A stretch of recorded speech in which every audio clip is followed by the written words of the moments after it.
is a serious escalation on the part of the agents of the People's Republic of China. The use of water cannons numerous times, long-range acoustic devices or LRADs, as well as other movements against the BFAR vessels, which caused severe, though temporary, discomfort and incapacitation to some Filipino crew, as well as dangerous and unsafe maneuvers, is completely unacceptable. Significant water cannon action have also resulted in significant damage to BFAR vessel Datu Tamblot's communication and navigation equipment, as it was directly and deliberately blasted by the China Coast Guard. On the other hand, in Ayungin Shoal, CCG vessel 5204 deployed a water cannon against the Philippine supply vessels, causing severe damage to ML Kalayaan's engines, disabling the vessel and seriously endangering the lives of its crew. BRP Sindangan safely towed ML Kalayaan back to Ulugan Bay, Palawan. Additionally, BRP Cabra suffered damage to its mast after being blasted by the full strength of the water cannon of the Chinese Coast Guard. The PCG vessels and resupply boats Onaisa May 1 and ML Kalayaan were subjected to reckless and dangerous harassment at close range by CCG and Chinese maritime militia vessels on their approach to Ayungin Shoal. Worse, UM-1 was deliberately rammed by CCG 21556. Despite Chinese attempts to obstruct and impede our missions, we wish to report to the Filipino people that the humanitarian and supply mission to our Filipino fishermen was a complete success mission-wise. We were able to deliver thousands of liters of fuel to some 30 fishing boats, as well as food and Noche Buena packages for them and their families.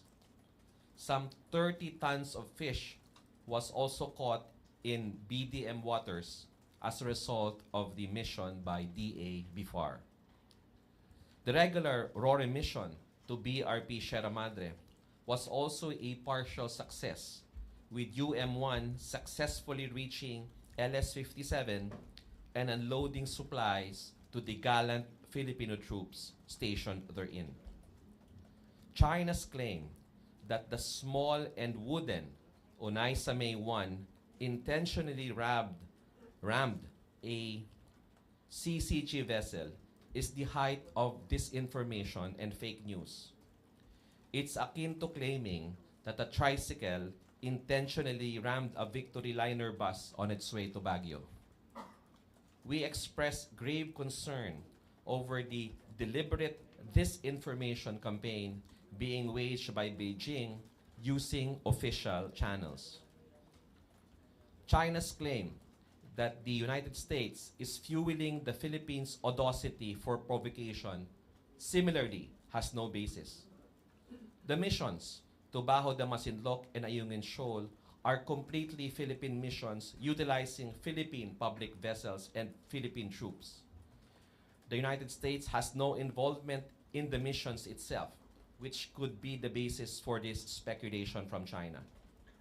We urge the Chinese side to exercise caution in making accusations without proof. Moreover, we wish to state for the nth time that there are no special temporary arrangements with China over the RORE missions to Ayungin Shoal. This so-called quote-unquote promise to tow away BRP Sierra Madre has been discredited and debunked time and time again over the absence of proof or evidence to support the same. It is time to abandon debate over this figment of their imagination. We urge China to exercise restraint in order to contribute to stability in our region. Water cannons and LDAR are primarily defensive tools, but as we clearly saw they are currently being used by China for aggressive and offensive purposes. China's use of offensive tools, interference with Philippine vessels, harassment and intimidation of Filipino fisherfolk, or any other activity that infringes upon the Philippines' sovereignty and jurisdiction in Bajo de Masinloc are violations of international law, particularly UNCLOS and the Arbitral Award. The systematic and consistent manner in which the People's Republic of China carries out these illegal and irresponsible actions puts into question and significant doubt the sincerity of its calls for peaceful dialogue. We demand that China demonstrate once and for all that it is a responsible and trustworthy member of the international community. And we thank the international community for their expressions of support at this time. As clearly stated by the President in his statement last night, the Philippines will never be deterred from exercising our legal rights over our maritime zones, including Bajo de Masinloc and Ayungin Shoal, which forms part of our exclusive economic zone and continental shelf. Maraming salamat po. Thank you, Director General Jonathan Malaya. And now we will hear from Coast Guard spokesperson Commodore J. Tariela.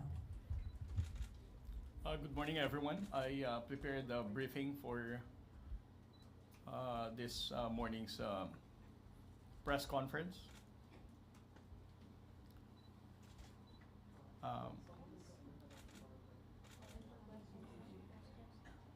Okay. On the part of the Philippine Coast Guard, we'll be discussing the operational details of the recently completed resupply mission.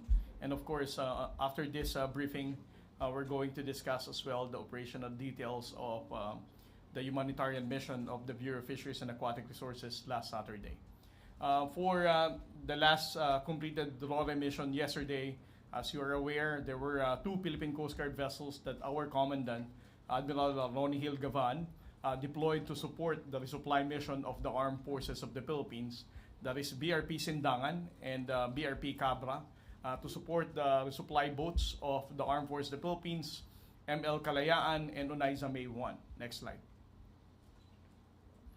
The operational area of the Philippine Coast Guard vessels came from Buliluyan Port and proceeded to the staging area in Sabina Shoal. That is a distance of 90.5 nautical miles. And then from there in Sabina, we're going to proceed together with the resupply boats going to Ayungin Shoal with a total distance of 14 nautical miles. Next slide. Next slide.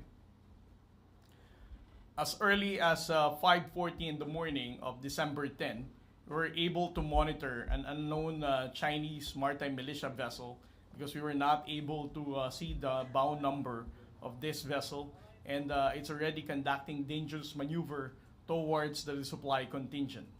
Next slide.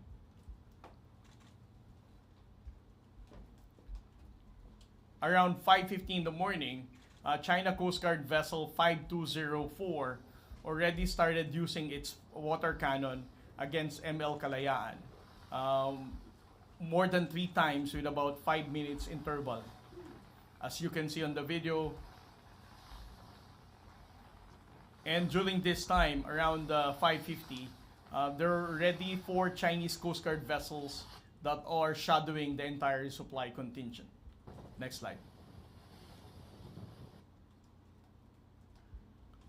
Around 5:58, you can see the Chinese maritime militia, not just the Chinese Coast Guard, actively participating in blocking the Philippine Coast Guard vessel in support of this China Coast Guard, so that the MRB 4409 will also be separated from the resupply boats that she is escorting.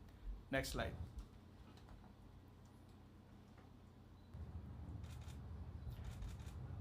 Next slide. As you can see, MRB 4409 was already blocked by the China Coast Guard vessel and 2 Chinese maritime militia. They were successful in separating the Philippine Coast Guard vessel 4409 that is the designated escort for Unaiza May 1. Next slide. Around 6:11 in the morning, ML Kalayaan already received a direct hit of water cannon coming from China Coast Guard 5204. At a distance of around 0.5 nautical miles is the Philippine Coast Guard vessel MRB 4407, documenting how the China Coast Guard vessel and Chinese Maritime Militia is preventing ML Kalayaan from proceeding to its mission. Next slide.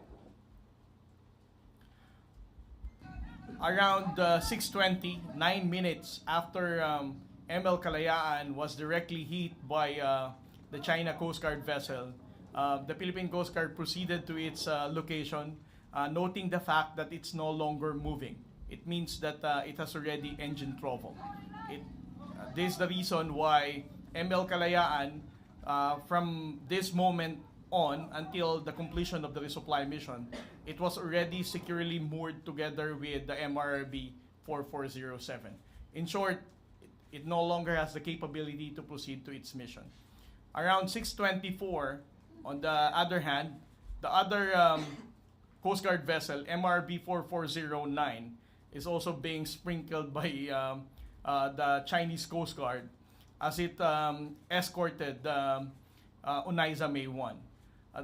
Probably you are wondering with the videos that were tweeted by Ray Powell, wherein Unaiza May 1 was also separated from its Coast Guard escort. It's because of this. MRB 4409 was also corralled at this particular time, also almost the same time that Unaiza May 1 had a near collision with the Chinese Coast Guard and also being water cannon. Next slide.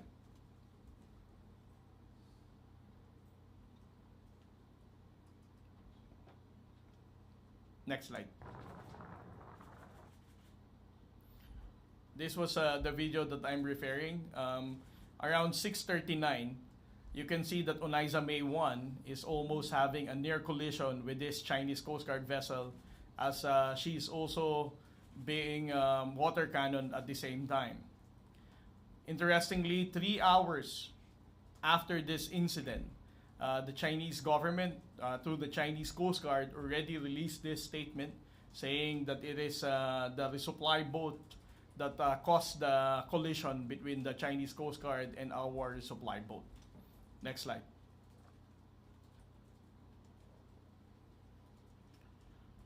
That's why around 7:04, it was already decided by the Armed Forces of the Philippines that ML Kalayaan will no longer proceed in completing its resupply mission. It was already decided that it will be towed back by MRB 4407 to return to Palawan. Next slide. Around 8 a.m., Unaiza May 1 was already successful in entering the shoal for her to proceed in unloading her cargo on board BRP Sierra Madre. For almost 3 hours of unloading the cargo, Unaiza May 1 has already departed from BRP Sierra Madre and went outside of the shoal in Ayungin. Next slide.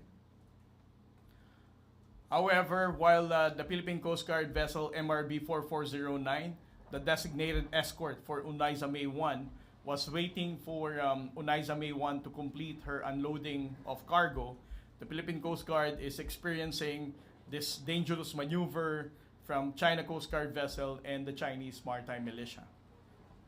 Next slide. In total, the Philippine Coast Guard has documented the presence of all these Coast Guard vessels. There were 7 of them. This is the first time that we were able to see such numerous number of China Coast Guard vessels deployed to prevent the Philippine government in completing our resupply operation in Ayungin Shoal. Next slide. These are the Chinese Maritime Militia that we have clearly identified as the one who really participated in blocking the Philippine Coast Guard vessels and the resupply boats. Next slide. It is also worth noting that we have also seen the two PLA Navy vessel in that particular location in Second Thomas Shoal. Although they are maintaining a certain distance away from the resupply contingent, but it's important for us to note that the PLA Navy has also deployed these two vessels. Next. In total, we were able to physically monitor 14 Chinese maritime militia and 22 Chinese maritime militia through AIS. That means they have deployed 36 Chinese maritime militia and 8 China Coast Guard vessels. So 36 plus 8, that's 44, and then 2 PLA Navy, that's 46. This is the largest number of maritime forces that we have documented so far in the previous months. Next slide. These are the list of radio challenges that we conducted on the part of BRP Sendangan. We had 27 challenging the China Coast Guard vessel and Chinese Maritime Militia. It received also 15 from China Coast Guard. On the part of BRP Cabra, they challenged this Chinese Maritime forces for 74 times. They were only challenged 8 times. At least this time, we're now compliant with the guidance of the Department of Foreign Affairs for us to constantly and persistently challenge the presence of these maritime forces from China. As you can see, we have more number of times that we challenge the presence of China Coast Guard more than they have challenged us. And then at the same time, in blocking of the Philippine Coast Guard vessels, we noted that there were 3 Chinese maritime militia that actively blocked the Coast Guard vessels at a distance only of 10 yards, and the other is 20 meters. Next slide. For the dangerous maneuvers, we have identified at least 5 instances that the dangerous maneuvers were conducted against the Philippine Coast Guard vessels. It is worth noting that 4 of these dangerous maneuvers were conducted by the China Coast Guard, and there is only one unidentified Chinese vessel, most likely a Chinese maritime militia, that did a dangerous maneuver against MRB 4409. Next slide, please. For the water cannon incident, we reported that there were 4 instances that the water cannon, our government vessels, for the BRP Cabra, BRP Sendangan, UF1, and ML Kalayaan. However, it's worth noting that for ML Kalayaan, they used their water cannon 3 times at an approximate interval of 5 minutes each. And this was also a direct hit that damaged the ML Kalayaan. Next slide. That ends my briefing for the operational details of the resupply mission. Thank you, Commodore Toriela. And now we hear from AFP spokesperson Colonel Aguilar. Thank you. Good morning to everybody. First, the Armed Forces of the Philippines condemns the illegal and irresponsible actions of the China Coast Guard and its maritime militia against Filipino vessels on SMA 1 and ML Kalayaan, which the Armed Forces of the Philippines commissioned for its regular rotation and resupply mission to military personnel deployed at BRP Sierra Madre at Ayungin, Shoal. The China Coast Guard, can you please show this slide? The China Coast Guard wantonly disregarded maritime safety and demonstrated unprofessional behavior starting at 5:53 a.m. yesterday. It unleashed its water cannon several times, resulting to engine malfunction of ML Kalayaan, and that is why it has to be towed back to Palawan Port by a Coast Guard vessel.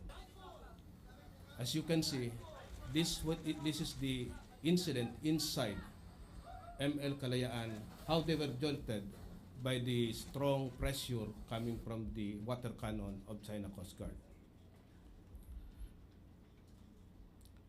Aside from that, The Chinese Coast Guard also performed dangerous maneuvers to another vessel in an attempt to derail our resupply mission. It happened at 6:35 a.m. when China Coast Guard vessel 21556 fired its water cannon in front of Onaisime 1 while dangerously and closely sailing 30 meters on our vessel's starboard side. These irresponsible and dangerous actions led to a collision at 6:39 a.m. that damaged one of the posts of Onaisime 1. I also showed with you the post of the report made by the China Coast Guard that was published online. And on the left, of course, the real situation as taken by video footage inside the Onaisime 1. So you can see the stark contrast of the narrative of China Coast Guard to what really happened.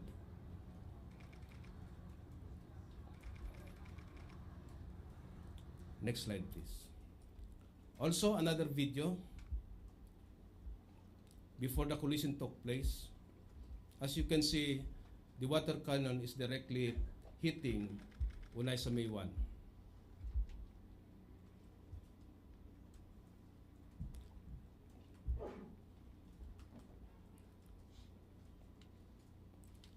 And another video. So you can see the water cannon pointed in front of Onaisime 1 to limit its movement. And later on you will see where that Coast Guard vessel is located, which is 30 meters before the collision incident happened.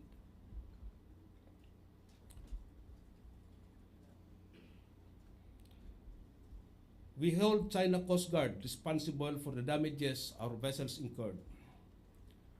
Let the world know that on the occasion of the 75th anniversary of the Universal Declaration of Human Rights, the China Coast Guard committed transgressions that endangered human lives.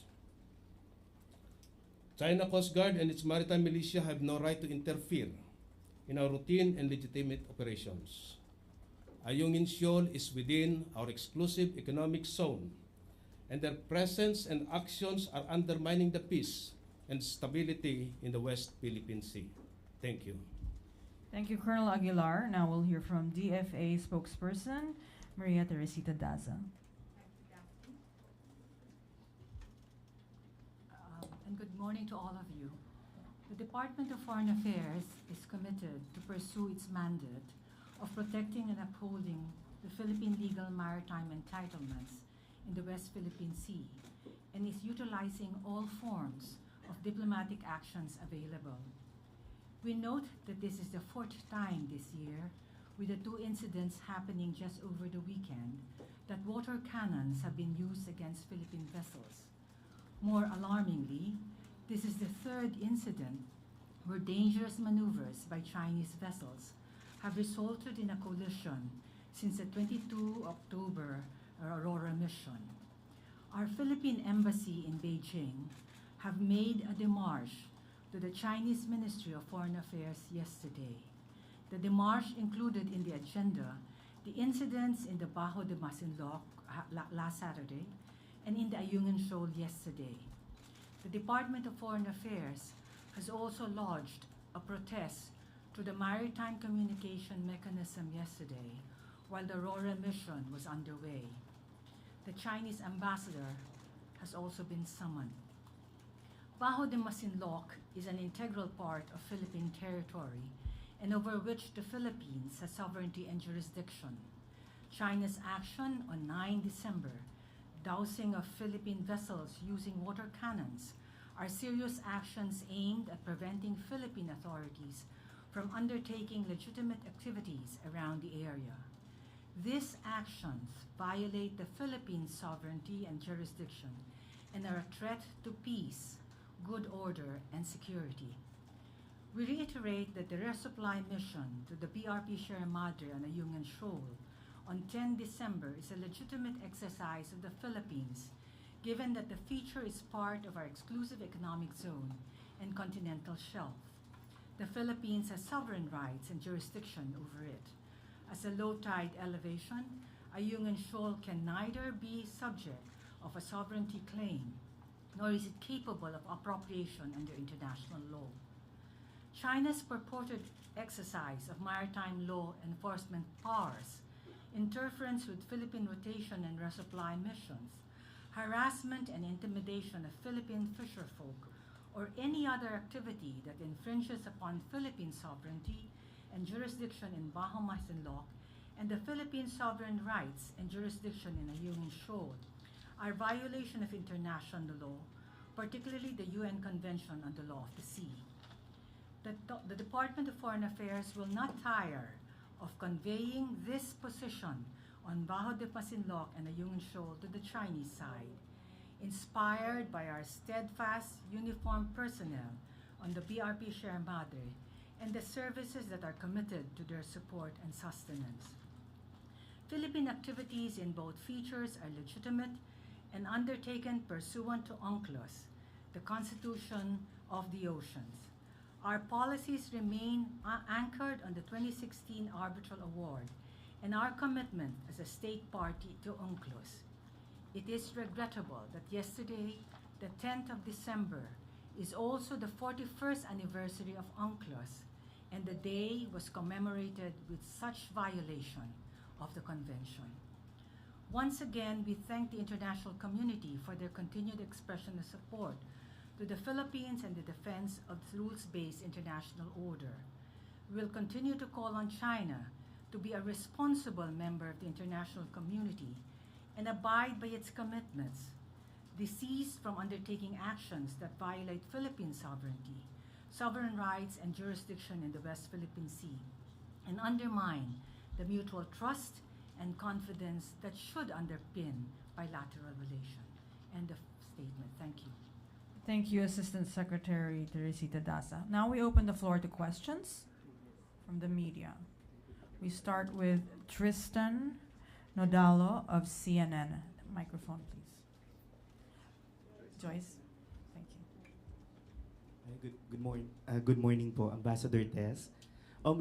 Just to be clear po, yung Philippines nag-file na ng diplomatic protest over this incidents po through the démarche and the maritime mechanism. Yes, thank you, Christian, for your question. Yes, we use the maritime communication mechanism, and it was used yesterday at 12 o'clock noon. The Department of Foreign Affairs lodged its diplomatic protest with the Chinese Ministry of Foreign Affairs counterpart through a phone call. And in terms of the démarche undertaken by our Philippine Embassy in Beijing, yes, we confirm that our Philippine Embassy in Beijing has made a démarche to the Chinese Ministry of Foreign Affairs official yesterday concerning the Bajo de Masinloc incident and the Ayungin Shoal incident. As I also mentioned, we're also summoning the ambassador from the Chinese Embassy in Manila later this afternoon to protest the incident. So there were 3 actions that were undertaken. Just one follow-up lang po, ma'am. So yung kay Ambassador Wang po, kasi there are also calls from lawmakers to recall the ambassador or declare him as persona non grata. Is this something that I'm sure the DFA po ay pwede bang gawin yun, or it's the call of China to recall their ambassador? When an ambassador assumes he is accepted and by the accrediting host government, if you do something or say something that is unwelcome, then you can be subject to what they call persona non grata. But with this case, I think it's something that will have to be seriously considered, whether the incidents or the series of incidents merit having him be a persona non grata. But I would also like to add this. An ambassador is supposed to build bridges, is supposed to enhance relation and not strain relation. So we are calling that he assumes that he will try to do his best to actually enhance the relations between the 2 countries, just as we expect our ambassadors posted abroad to do the same. Okay. Celerina Monte, NHK. Good morning, ma'am. Just a follow-up on his question. You have mentioned about this that the government is the DFA seriously considering or studying whether it would merit the declaration of the ambassador as persona non grata. Will the DFA recommend it to the president, or who would decide? What I said was, I think, in terms of the diplomatic options that are available to a country, there is a whole range of diplomatic actions, from protests, from a summoning, and the extreme, of course, if you actually would consider the ambassador as a persona non grata. But it is something that has to be seriously considered. I did not say that we're considering it. I said that it's something that will have to be seriously considered, whether it merits to have an ambassador be considered a PNG. Because, as I also wanted to express, PNG, when you do that, that is at a certain level already, and there are both intended and unintended consequences, and that's the reason why a serious consideration should actually be undertaken. We note that the legislative body has actually, several of our esteemed legislators have actually called for this because of their observations of what is happening in the course of several months. So it's something that is actually has been floated, yes. As a sign of our protest, on the other hand, are we planning to, like, I don't know the right word, if it's recall or what, our own ambassador from in China? I have no information on that at the moment. Yeah. Okay, Alvin Baltasar, PBS. Asik Dasa, good afternoon po. Asik, just to be specific, ano-anong mga bansa na yung nag-express ng support sa Pilipinas after this dangerous maneuver of Chinese Coast Guard? Yes, we are very, as I mentioned, we're very appreciative of the fact that many countries have actually expressed support for the Philippines. And as our latest count is that there have been 14 or so. Among them are France, US, Japan, Ireland, Australia, Canada, Denmark, EU, Germany, Netherlands, New Zealand, UK, among the countries that have actually already signified support for our position, and also expressed concern about what is happening in the waters, in our waters. Because this incident is actually quite serious, not only because it actually can cause damage not only to vessels, but it can also be harmful to the ones who are manning the vessels. But it does not contribute to peace and security in the region. Okay, Harley Valbuena, DZME.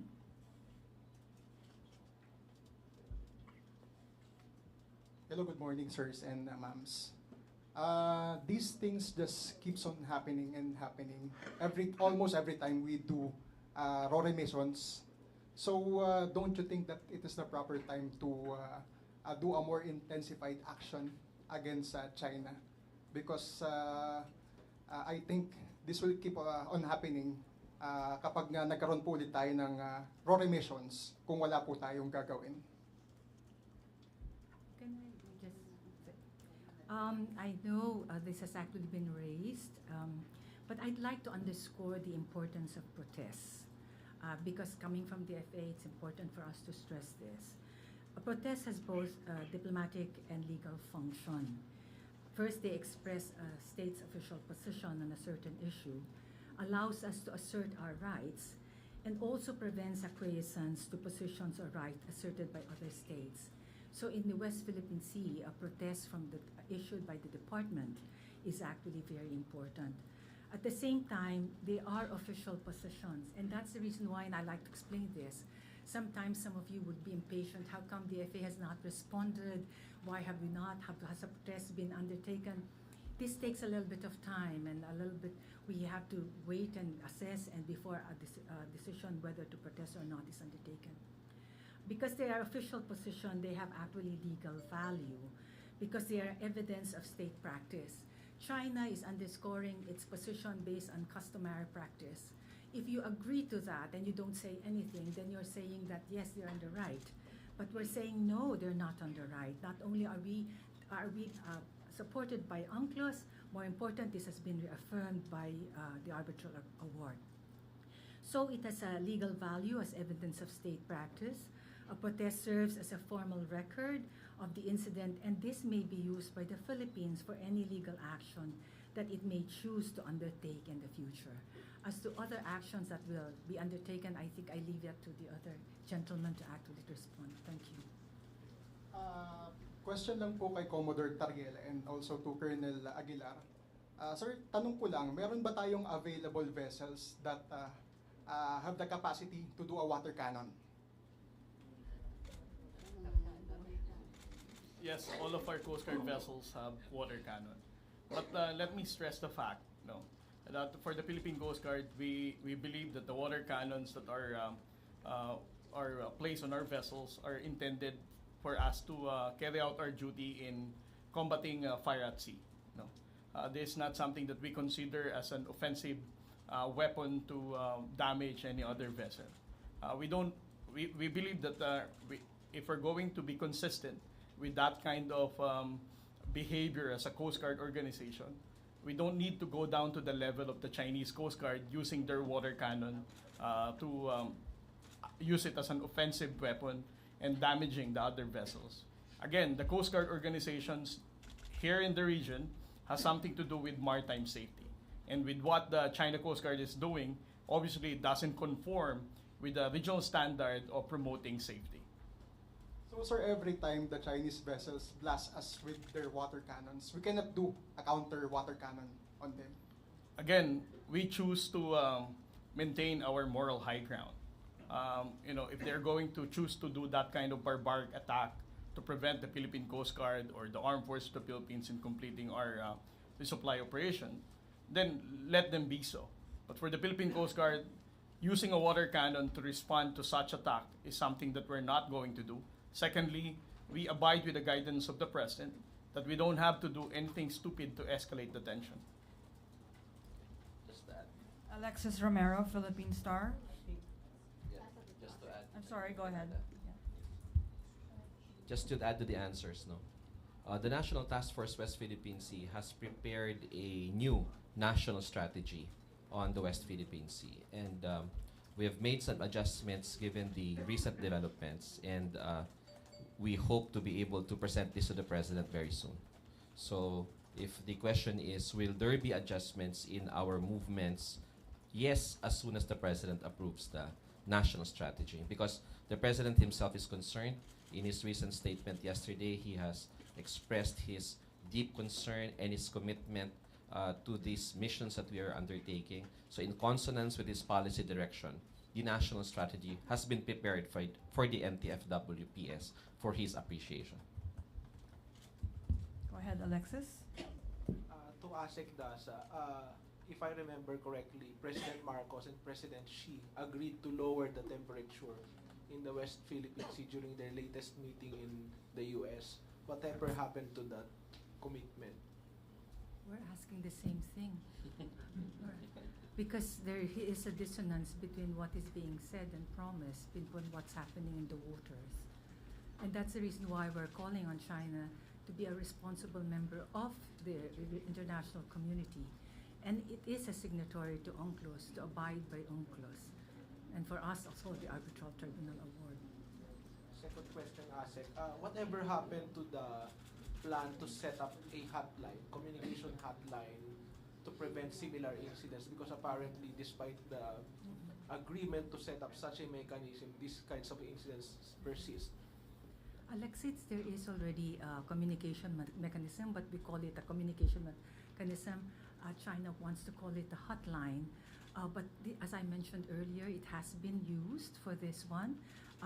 That was what was used to actually present our protests against what was happening during the weekend. So the hotline is actually operational at the level of respective offices in the Ministry and the Department of Foreign Affairs.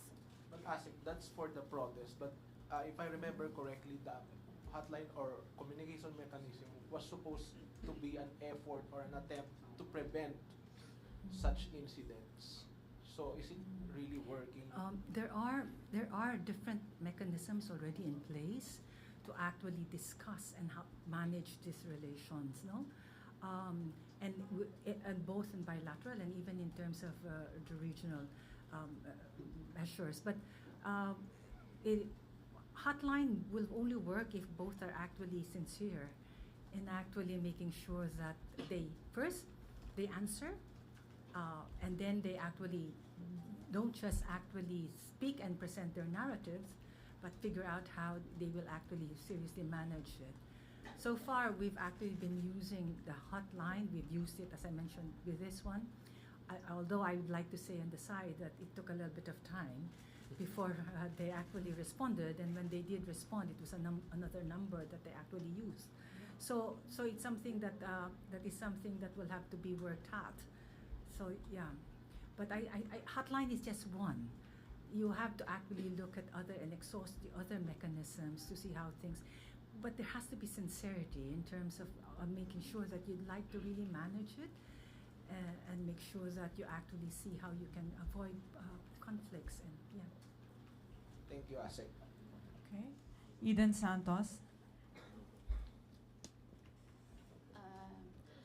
Aside po from documenting the harassment and the maneuverings, is there any actions or measures AFP and PCG para po seryosohin tayo ng CCG at itigil po nila yung kanilang ginagawa?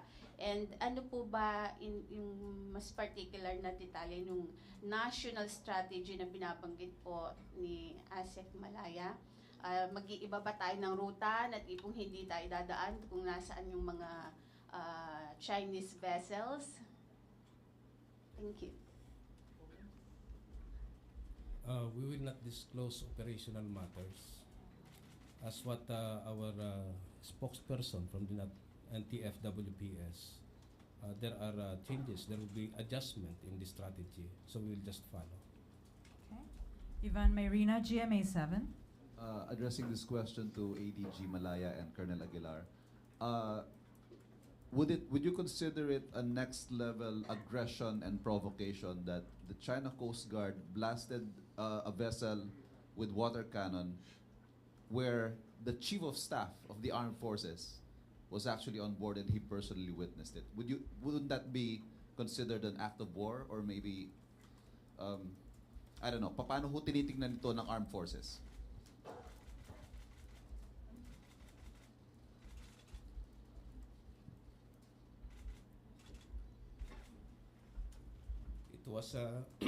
It was a regular RORI mission for us.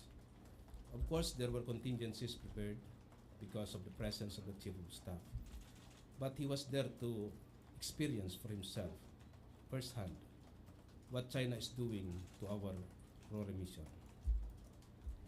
And he was there also because he was sent to convey the message of the President to our troops that are manning BRP Sierra Madre, and to share early Noche Buena, because some of our troops there will be there for Christmas, for New Year.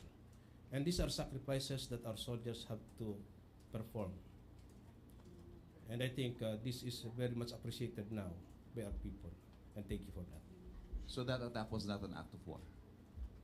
It's not for us to declare that. Okay. From I think, Ivan, I think the whole world, the Filipino people and the whole world know and has seen that the incidents of the past 2 days is a serious escalation on the part of the People's Republic of China, because what we have been doing has been standard operating procedure. We're not doing anything different.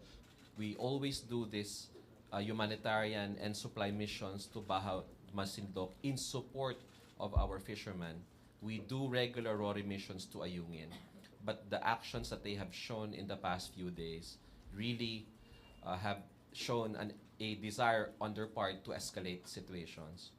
And primarily because there has been significant damage to Philippine vessels, in terms of their navigation equipment, in terms of communication equipment, in terms of the engine of the ML Kalayaan. So we are taking this very seriously. But is this an act of war? We don't think so. No, this is just part of the cat and mouse game that China seems to be utilizing to further its own interest. On the part of the Philippines, as we have repeatedly said, we shall remain undeterred and will continue to conduct these missions in support of our troops and our fishermen wherever they may be in the West Philippine Sea. Okay. Cecil Morelia from AFP.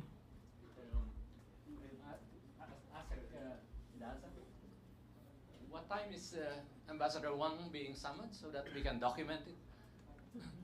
I'm not at liberty to say, but I can say that it's in the afternoon. Assistant Secretary Malaya, is the adjustments that you will propose to the President in reference to the resupply missions, is that an acknowledgement that China has succeeded so far in whatever it's doing with regards to the Philippine missions in the West Philippine Sea? Not necessarily.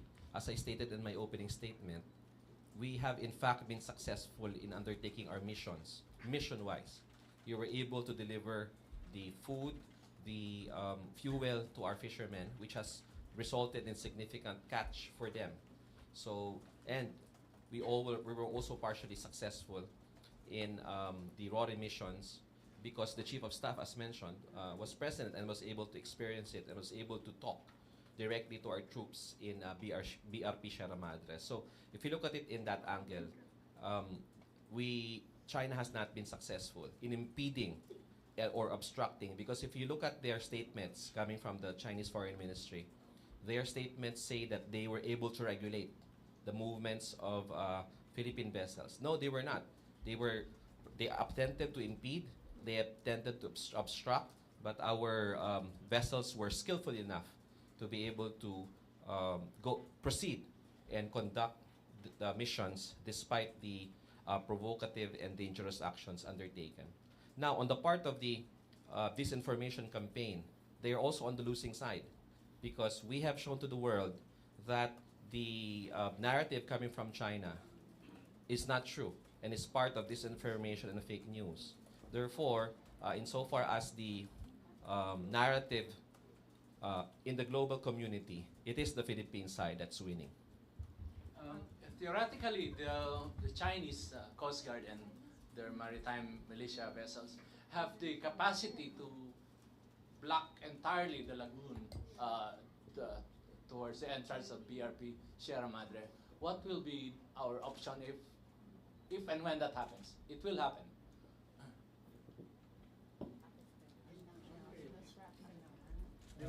They will park the bus, so to speak. Again, we cannot disclose operational matters. Can I just Go ahead, Asa. ADG Malaya spoke about narratives. Can I just respond to three positions that have actually been raised by the spokesperson of the Ministry of Foreign Affairs? So in one of which has actually been asked me by the press, I will not, it's pretty lengthy and I can share it afterwards, but I will just respond to three. First, the narrative that they're saying that China has indisputable sovereignty over the entire West Philippine Sea or South China Sea. This is a narrative that China has espoused, and it has no basis in international law, in particular by UNCLOS and the 2016 Arbitral Award that clarified that supposed historic rights asserted by China over the South China Sea is illegal, null, and void. In response to having lost the argument in the tribunal, China has sought to nullify the award, which was validity handed down by the properly constituted arbitral tribunal. UNCLOS is a robust and comprehensive framework on maritime zones of coastal states and the rights and entitlements of coastal states. When China was exercising rights in passing through the South China Sea in olden times, it was via exercising their freedom of navigation and not because they owned the entire South China Sea. Its historical navigation of the South China Sea cannot be used as a basis of ownership of the same, as certainly the South China Sea, now or in history, was plied by many peoples and cultures. That's narrative one. The second, they're saying that the Arbitral Tribunal Award and the South China Sea arbitration violated the principle of state consent. UNCLOS has considered the possibility of one party choosing to not participate in proceedings. It has provided for this in Article 9 of Annex 2 of UNCLOS, which provides that if one of the parties to the disputes does not appear before the arbitral tribunal or fails to defend the case, the other party may request the tribunal to continue the proceedings and to make its award. Absence of a party or failure of a party to defend its case shall not constitute a bar to the proceedings. Before making its award, the arbitral tribunal must satisfy itself not only that it has jurisdiction over the dispute, but also that the claim is well-founded in fact and law. As stated in the tribunal award, the tribunal has continued the proceedings, confirming that despite its non-appearance, China remains a party to the arbitration with the ensuing rights and obligations, including that it is bound under international law by any decision of the tribunal. The arbitral tribunal has also taken steps to ensure procedural fairness, ascertain China's position on the issues for decision based on the statements made by the Chinese official publicly and in communications to the members of the tribunal. It has also made a thorough review of materials placed before it by the Philippines. The tribunal has also taken steps to satisfy itself of its jurisdiction and the legal and factual foundations of the Philippines' claim through obtaining independent experts' input, reviewing other materials in public domain, and inviting further comments from the parties of these sources. The next is although that is not the many narratives, its construction and deployment of necessary defense facilities in many of the reclaimed features are actually legitimate, lawful, and beyond reproach. These activities would be legitimate if the waters being referred to by China are within their EEZ. In the South China Sea and in the West Philippine Sea in particular, China's unilateral claim of sovereignty over the entire South China Sea based on alleged historic rights is illegal, null, and void. Under UNCLOS, construction of artificial islands, conduct of maritime scientific research, and exercise of maritime law enforcement powers over the appropriate maritime entitlements are within the exclusive right of the coastal state. China should follow UNCLOS, to which it is a state party, and not reinterpret and distort the treaty in order to unilaterally impose its will to the rest of the Southeast Asian nation. That's just three. There are more narratives, but we can actually go through that in another session. Okay, thank you, ASEC Daza. Before we end this briefing, we have a question for BFAR. Please make a statement. A question. But on the part of the BFAR, after all the things have been said, if there is another voice that we should all hear, is the voice of the Filipino fisherfolk. So the Bureau of Fisheries and Aquatic Resources, representing the interest and welfare of the Filipino fisherfolk, call on the Chinese government to stop these aggressive activities and refrain from intimidating and harassing our Filipino fisherfolk who are just lawfully and peacefully fishing in Bajo de Masinloc, knowing that it is part of our national territory. At any rate, the DBFAR, despite these challenges, will not be deterred to continue implement projects that would support our Filipino fisherfolk. In fact, the recent mission in Bajo de Masinloc is actually part of implementing the NTF-WPS project of the Bureau of Fisheries and Aquatic Resources, and that is the livelihood activities to enhance fisheries yields and economic gains from the West Philippine Sea. So we aim with this project to equip Filipino fisherfolk with fishing gears and technology to boost their productivity in the resource-rich WPS. Encourage sustainable fisheries management anchored on applicable laws, codes, authorizations, or rules.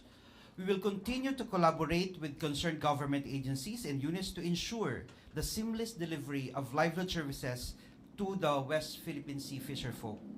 And we commit to sustainably increase our fisheries production to help in the administration campaign in attaining food security. Thank you. Thank you, BFAR spokesperson Briguera. Before we end, we would like to hear from Director General Malaya to close this press conference. The position of the Philippines is very clear. There are still a lot of questions. This is a developing story, but we would like to end the press conference with a few words from Director General Malaya. Thank you, Daphne. Maybe I'll end the press conference by sharing a good news. Good news on the part of Atin Ito, the Christmas caravan that was civilian-led. No, civilian-led, not we are just supporting the caravan.